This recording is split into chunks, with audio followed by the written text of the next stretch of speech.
وزیر خزانہ نرملا سیتارمن سند طرف مرکزی بجٹ 2016-17 پارلیمنٹس مز پیش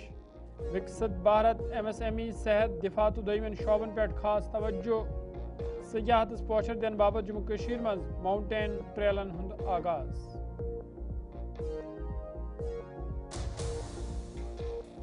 مرکزی بجٹس میں جموں کشیر خاطر 43,290 کروڑ روپیہ مختص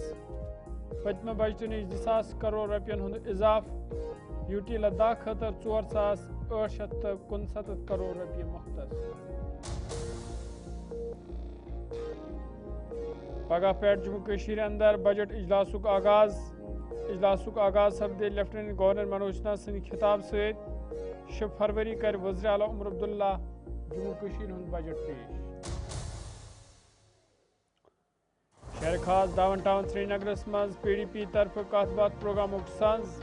شہر خاص خاطر مخصوص بجٹ ضروری جیلن مز بند کشیر ہند قیدی رہا کرنا محبوبہ مفتی ہند مطالبہ سرحدی علاقہ اوڑی مز بجلی ہز زیادہ گسائی جاری مقامی لوک آمت مشکلات مز ہین ضلع انتظامیہ بجلی بحال کرنے اپیل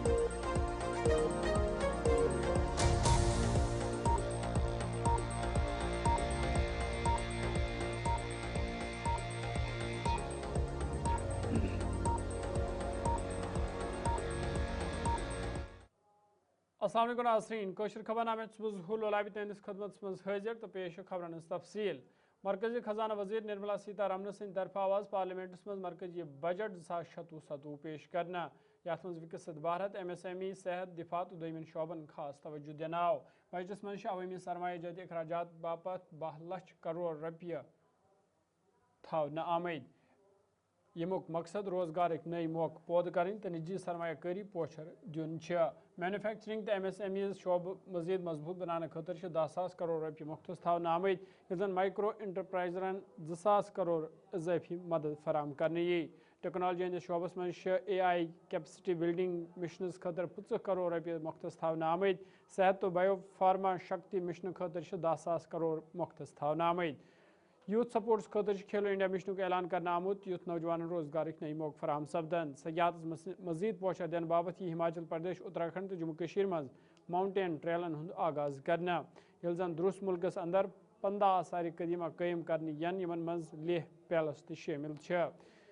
مرکزی بجٹس من جموں کشیر خاطر 43,290 کروڑ روپیہ مختص تھونہ آمد تو پتمہ بجٹ کھت یتھ بجٹس مز 2,000 کروڑ روپین ہند اضافہ سپودمت یمن مز 42,650 کروڑ مرکزی امداد جموں کشیر ہندین وسائلن پہ خرچ کرنا 269 کروڑ روپیہ سٹیٹ ڈیزاسٹر ریسپانس فنڈ خاطر مختص تھونہ آمد 259 کروڑ جہلم توی فلڈ ریکوری پروجیکٹس پہ خرچ کرنا 101 کروڑ سرمایہ جاتی اخراجات خاطر تھونہ آمت یت جموں کشیر ہز تعمیر و ترقی یقینی بنانے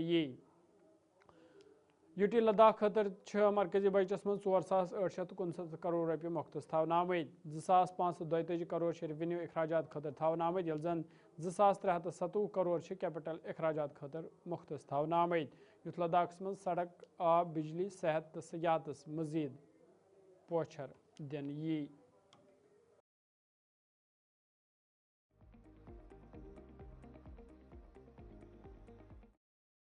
جموں کشمیر پیپلز کانفرنس پارٹی لیڈر سجاد غنی لون سند طرف بجٹس پہ رد عمل ظاہر کران ون آمت جموں کشیر خاطر بجٹس مز خاص اضافہ کرنا آمت تمو جموں کشیر ہندس بجٹس حوالہ کت کران وونمت جموں کشیر ہندس بجٹس مز گژھِ روزگارس پہ خاص توجہ دن یتھ نوجوانن ہند بتھین ویل مشکل دور سپدن دیکھا نہیں ہے لیکن سنا کچھ انکریز ہوا ہے اس میں دیکھنا ہے کہ ریٹ آف انفلیشن جو ہے اسے زیادہ ہے یا کم ہے تو مجھے لگتا ہے اگر 43,000 کروڑ تھا تو ریٹ آف انفلیشن بھی 4-5% ہے مینس سیم ہی رکھا ہوا ہے کوئی وہ ریئل انکریز نہیں ہے نامنل انکریز ہے تو بعد میں باقی دیکھتے ہیں اور کیا ہے ڈیٹیل میں تو پھر ہی بتائیں اس سال جو جموں کشمیر میں بنانا ہے لیکن اگر مجھ سے کوئی پوچھے تو مجھے لگتا ہے کہ فوکس امپلائمنٹ جنریشن پر ہونی چاہیے اور میں گورنمنٹ جابس کی ہی بات نہیں کر رہا ہوں میں بول رہا ہوں کہ ان سیکٹرز میں انویسٹ کیا جائے جہاں جابس جنریٹ ہو جائیں گے دیکھیے اس میں اس سرکار پر کوئی زیادہ نہیں کروں گا ہاں ہم جو ہے اس سے زیادہ کر سکتے ہیں لیکن ان دا سینس کہ ہم اس پر جو ہے اویئرنیس کر سکتے ہیں لیکن کہیں نہ کہیں یہ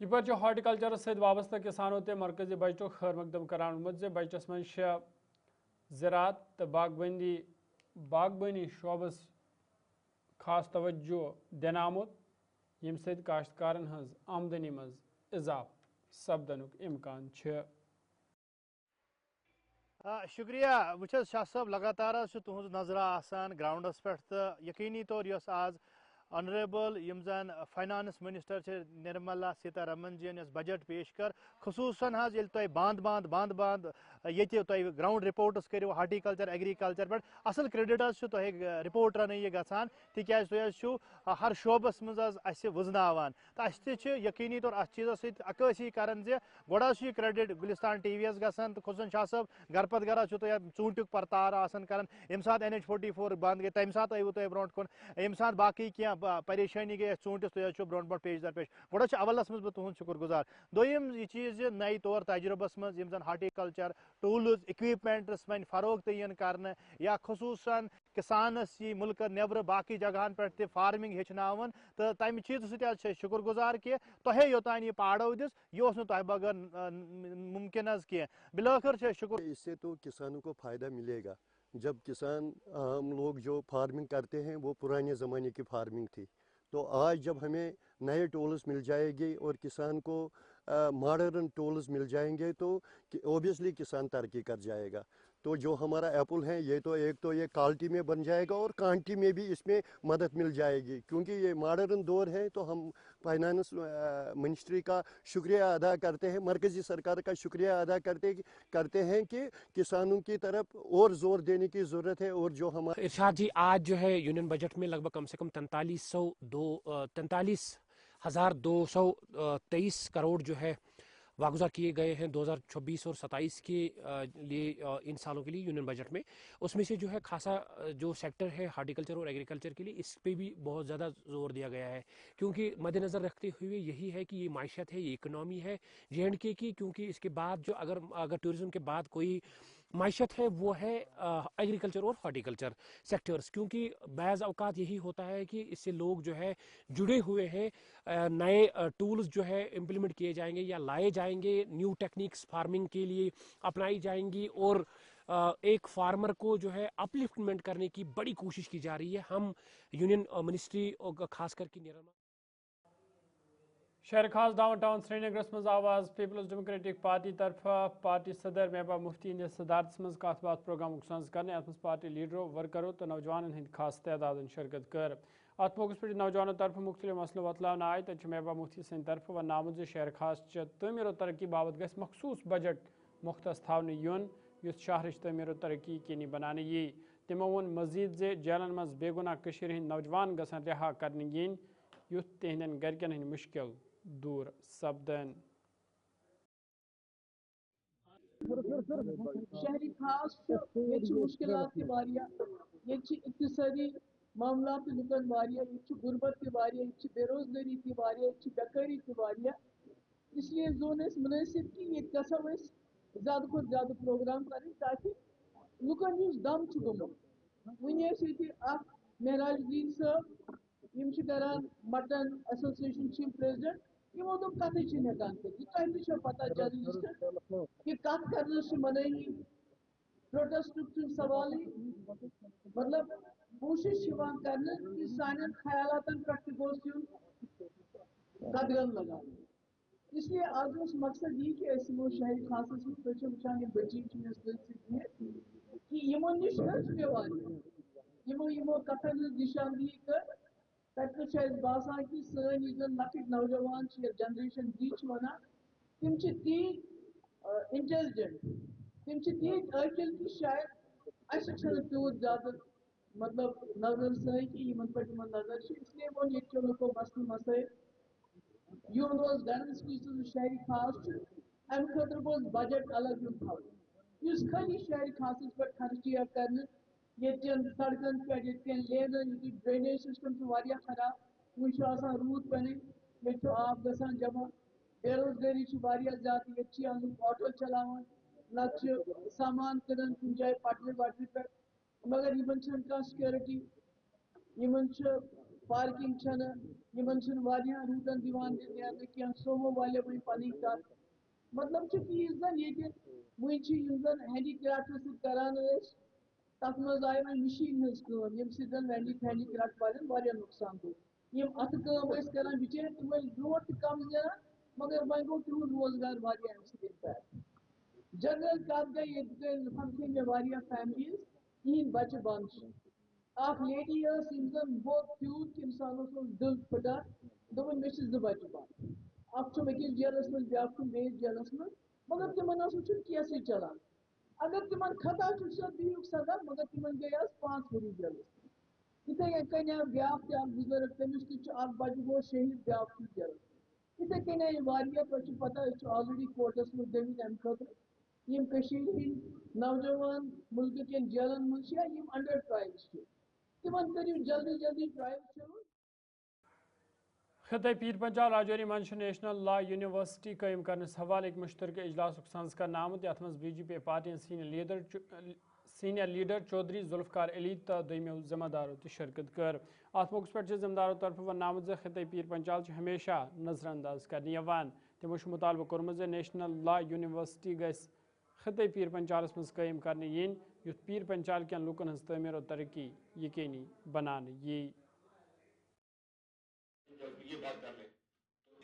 ایک فرسٹ اسٹیپ تھا ٹورڈ دس ڈائریکشن کہ ہمیں ایک کامن پلیٹ فارم پہ سب رجوری پونچھ کے لوگ اکٹھے ہو جائیں